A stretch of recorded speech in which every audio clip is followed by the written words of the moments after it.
Is less than 30 hours from taking the oath of office and becoming the 46th president of the United States. This will be no ordinary inauguration. In fact, it's breaking from more traditions than any inauguration before. Jesse Tenor with our D.C. Bureau joins us now. We know the grounds there have been a fortress since the violence 2 weeks ago. What's it like this morning, Jesse?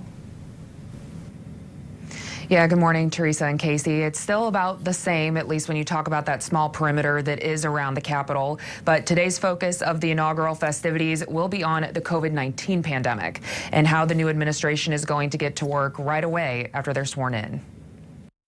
The Biden-Harris inauguration ceremony will have the smallest attendance on the west side of the Capitol, but the largest security presence in U.S. history, amid a pandemic and the aftermath of an insurrection. I will walk there to that moment proudly with my head up and my shoulder back.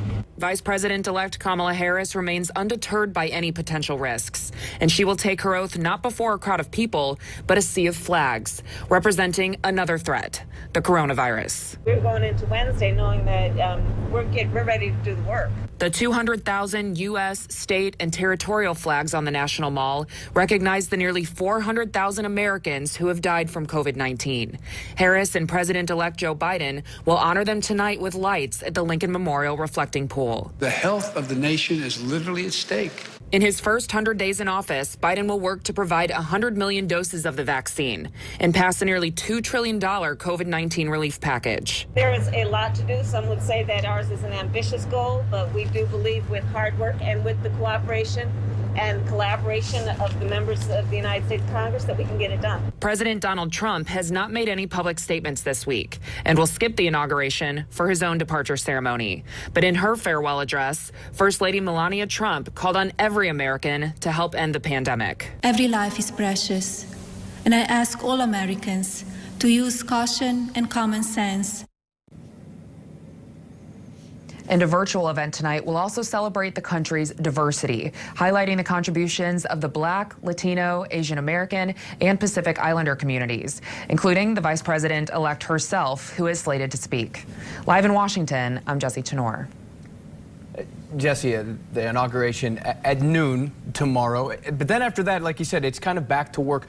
What do we expect from this administration right away, and then the Senate also getting back to work? A busy day in Washington.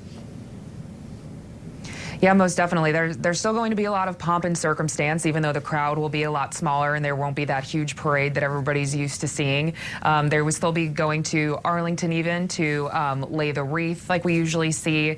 But then after that, it sounds like they're pretty much just heading to the White House to get down to business. We heard that just yesterday that there would be a big sweeping immigration plan also asked of Congress tomorrow, along with this COVID relief package. And so, yeah, a lot of work from the White House side, and then the Senate too will continue working to confirm those cabinet nominations and also start looking potentially at impeachment. The House managers have been continuing to build their case and get all of that together. The House has not yet officially transmitted the article of impeachment to the Senate, but there's definitely preparations ramping up.